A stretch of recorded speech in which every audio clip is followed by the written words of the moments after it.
పైన రాజీనామా చేయడం, బీజేపీలో చేరడం జరిగింది.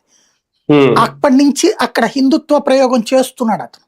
చేస్తా ఎవరైతే ఈ బంగ్లాదేశీలు చొరబాటుదారులు ప్రభుత్వ భూములు ఆక్రమించుకున్నటువంటి కాలనీలు ధ్వంసం చేసి వాళ్ళని తిప్పి పంపించేశాడు.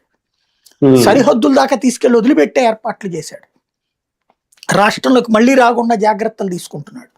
అక్కడ ఆ ప్రయోగానికి ఇప్పుడు మళ్ళీ నిజమా కాదా, పబ్లిక్ యాక్సెప్ట్ చేస్తారా లేదని తేలబోతుంది.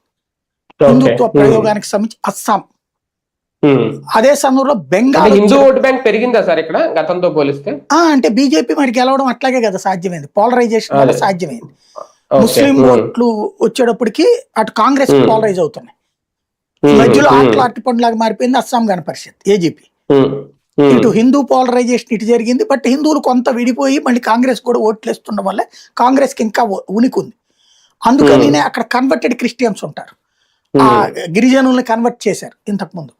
అలా కన్వర్ట్ అయినటువంటి వాళ్ళందరినీ లాక్కోవడానికి గొగోయ్ అని ఇప్పుడు లోక్సభలో డిప్యూటీ ఫ్లోర్ లీడర్ అనమాట. రాహుల్ గాంధీ ఫ్లోర్ లీడరు, ప్రతిపక్ష నాయకుడు కదా, ఇతను డిప్యూటీ ప్రతిపక్ష నాయకుడు గొగోయ్. అతన్ని అక్కడికి పంపించింది, అతని సొంత ఏరియా అది. అతను కన్వర్టెడ్ క్రిస్టియన్, వాళ్ళ ఆవిడ కన్వర్టెడ్ క్రిస్టియన్. ప్లస్ వీళ్ళకి పాకిస్తాన్ తో రిలేషన్స్ బాగున్నాయి. పాకిస్తాన్ లో స్వచ్ఛంద సంస్థ నడిపింది వీళ్ళ ఆవిడ. కాబట్టి అటు ముస్లిం క్రైస్తవ ఓట్ల క్రోడీకరించి